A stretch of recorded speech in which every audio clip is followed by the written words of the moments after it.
Hi everyone, I'm Joe and today I'm going to be doing a large science fiction and fantasy book haul. I obtained all of these books over the last 4 or 5 months since the start of November 2017. I've been storing these books up because there is a particular theme with a large bunch of them, which you'll get a feeling of as soon as I get to the first one. And indeed, there is actually an extra book on top of the 46 books I already had planned, because about 20 minutes ago I had a book delivered to me direct from the publisher. I could have used it for an unboxing, but frankly I forgot about the idea of unboxing, so I immediately opened it, although I do have the box here. And that book is One Way by S.J. Morden. This is a early ARC copy, or Advanced Reader's copy. Indeed, it doesn't actually have the title or the author's name on the front. It just has 8 astronauts, 1 killer, no way home. And I don't know too much about it other than when I had the email from the publisher, from Stevie, it sounded pretty interesting, so I asked, could I have a copy? So I'll read the back off.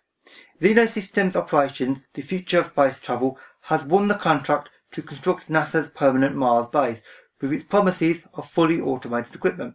There's just one problem. That technology doesn't actually exist. Yeah, that's significant. Which means the base has to be manually constructed, and EXO needs 8 astronauts that no one will miss should anything go wrong.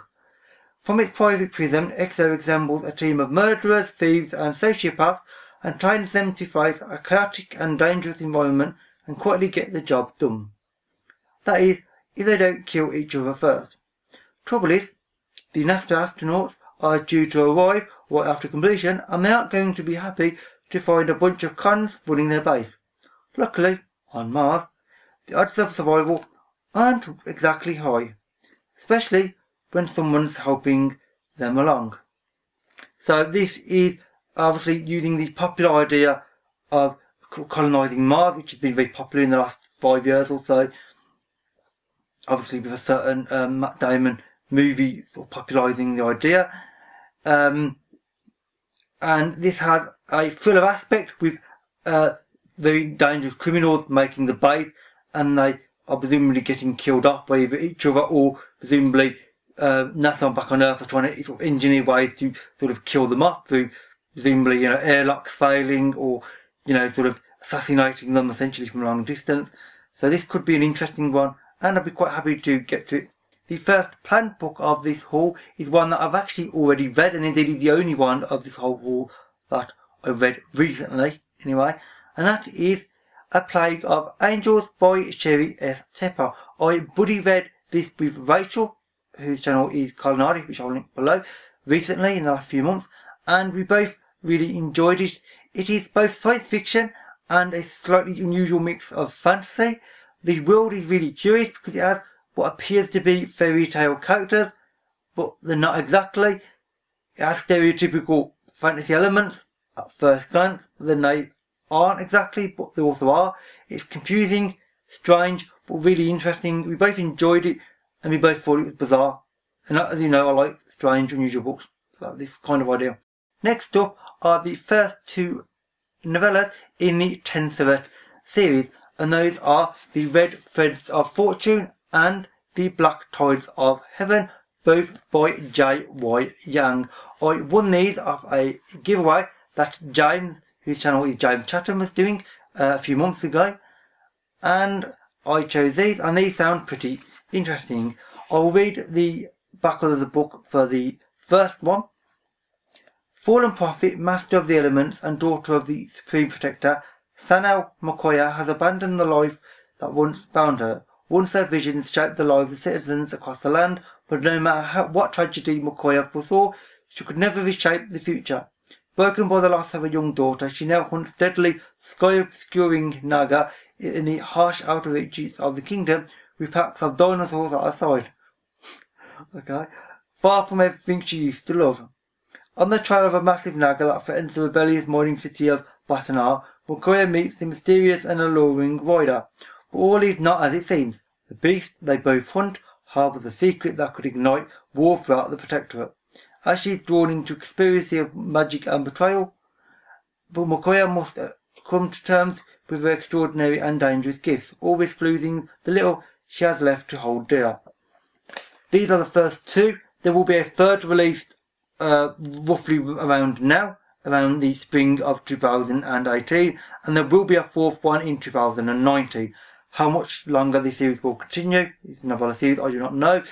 It is a curious sounding novella series, and it's also been referred to as what is called silk punk, which is a term I'm not really that familiar with. I think frankly it's kind of a fairly newish term, because people like saying, you know, cyberpunk, now they keep using the word punk and adding words before it. So this is an interesting pair of novellas, one that I am quite eager to get to. Next up is a trilogy that I know people will be happy to see that I've got, because I've been saying that I should read it for more than a year. And that is the Broken Earth trilogy by N.K. Jemisin. Yes, the one that everybody keeps talking about on BookTube for the last, 2 years. And those are the 5th season, which won the Hugo Award in 2016. The Obelisk Gate, which won the Hugo Award in 2017. And The Stone Sky, which more than likely will at least be nominated for the Hugo Awards in 2018. And this is obviously an award-winning series. It's unprecedented in one way, because the first two books won the Hugos in consecutive years. If the third one would win this year, that would be unequalled and unparalleled, and frankly I'm kind of thinking that can't really happen, because the chances of all three books winning the award in consecutive years, unlikely, frankly, despite the fact it might be good, just surely, I don't know, I just don't think it will, although it probably will do well. This is an interesting sounding fantasy trilogy. It is set on a world which has tectonic plate movement. The Earth itself, obviously the name of the trilogy is Broken Earth, is very unstable, and certain people can affect the movement of the Earth in some way. I cannot remember too many details, and indeed I don't want to know any more details, and indeed that's actually why I'm not reading the blurb on the back for, even to remind myself, because I want to go into this with a certain amount of anticipation, because I know certain people love it, but knowing as few details as I can get away with, considering the amount of reviews and talks and things that I've heard about this trilogy over time. So it is a very interesting fantasy trilogy, which I am very eager to get to. Next up, I have 4 books out of a 5-book series, and that is the Vater's War series by Elizabeth Moon. I do have the middle book, the 3rd book, on order, but there is a problem with them getting it to me for some reason, so it is taking its time, but I will get it eventually. And indeed, the 4 books I have of the series are Trading in Danger, Moving Target, Command Position, this is book 4, I'm missing book 3, and Victory Condition, the 5th and final book. This is a science fiction space opera series. It has a female main character who is some form of space cadet in the sort of intergalactic sort of space military type system they have in this world. I can't remember again too many details, and again for the same reasons as the Broken Earth trilogy, I don't want to remind myself too much about this, because I know it's space opera. I know several people like Rachel and Catherine really enjoyed this series, and indeed Elizabeth Moon. Elizabeth Moon is currently releasing a new series based around the same main character and obviously the same world, or universe as this character. So if I like this, then I've got a lot more to read by her, I believe, because she's an author that does release books on a fairly regular basis, I believe, so it should be interesting. So from here on out, there is a particular theme to the rest of this haul, and you'll get to realise it fairly quickly, because I am starting with the Long Earth series by Terry Pratchett and Stephen Baxter. This 5-book series comprises the Long Earth. These may not be in the right order, I think I may have mixed them up whilst I was picking them up. The Long Mars, the Long War, the Long Cosmos, and the Long Utopia. This is an interesting series which has both obviously elements from both Stephen Baxter's sort of very heavy science fiction writing and I presume Terry Pratchett's sarcastic sense of humour. It is one that I've been wanting to read for quite a number of years now because obviously I love Terry Pratchett, as you know, and I also love Stephen Baxter.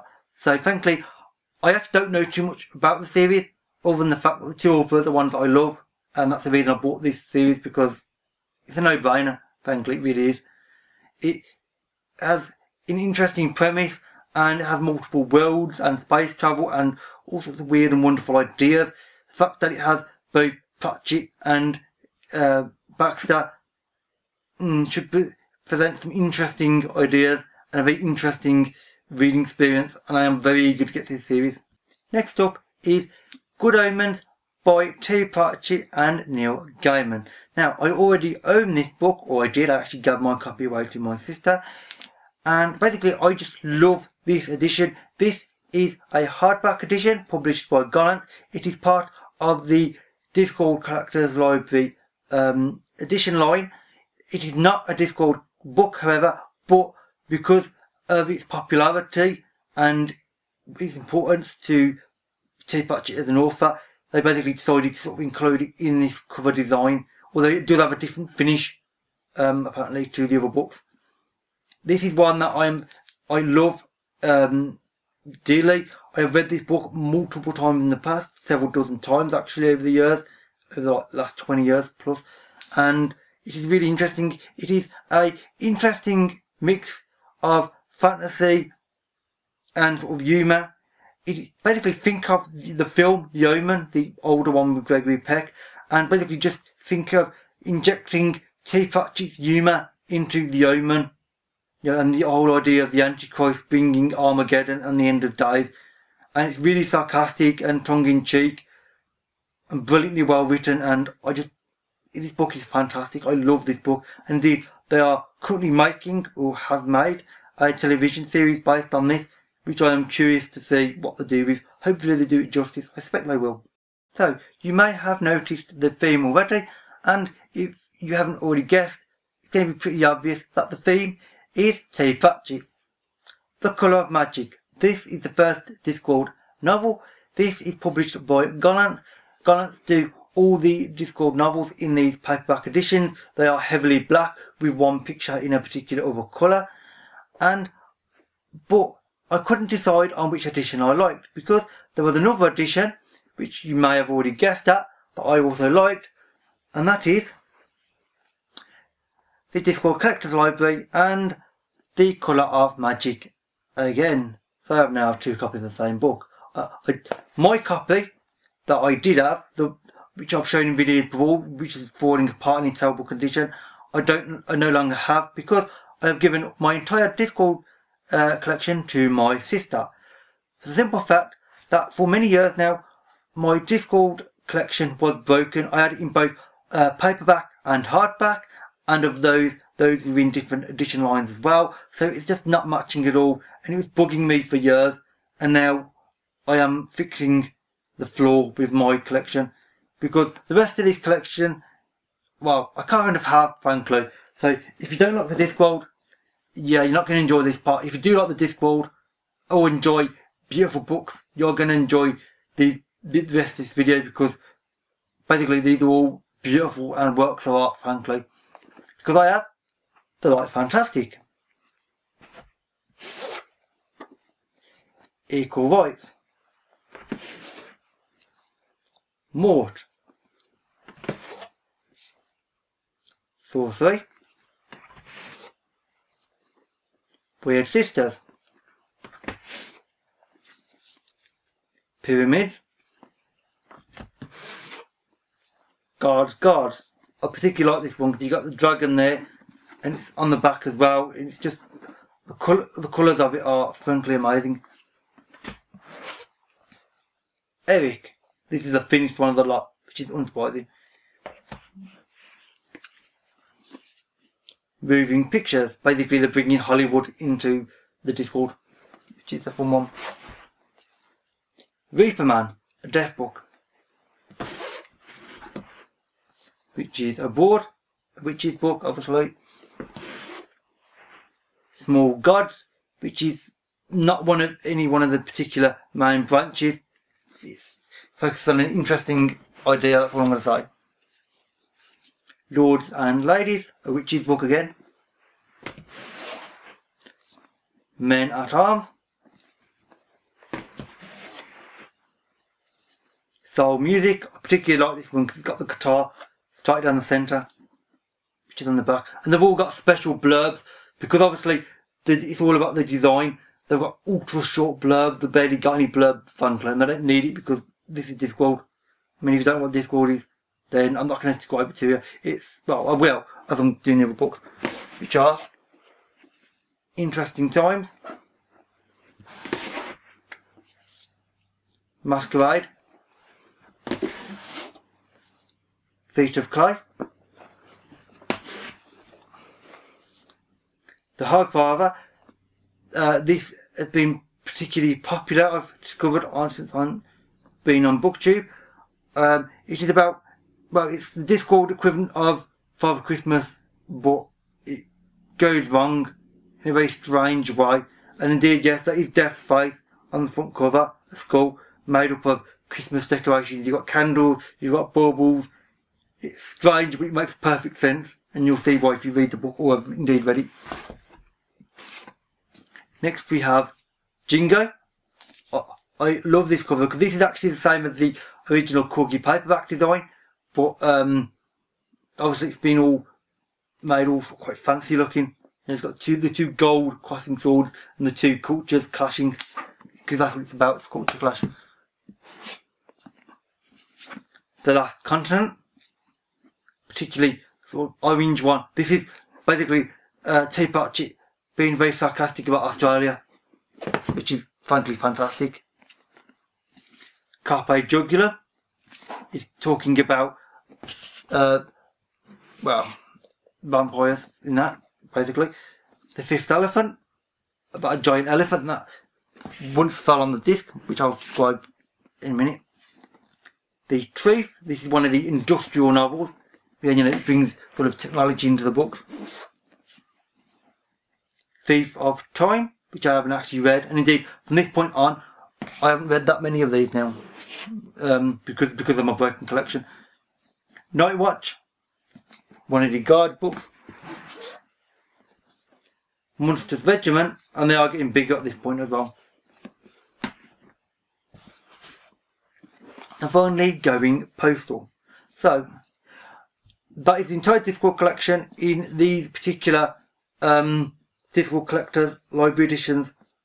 These cost me like £200 combined, or slightly more. So that's why there wasn't any other book hauls for several months at the end of last year until now. Because I was determined, I bought the first one and then I was like, nah, forget it. Let's just go all out and just get the whole Discworld collection and fix them completely.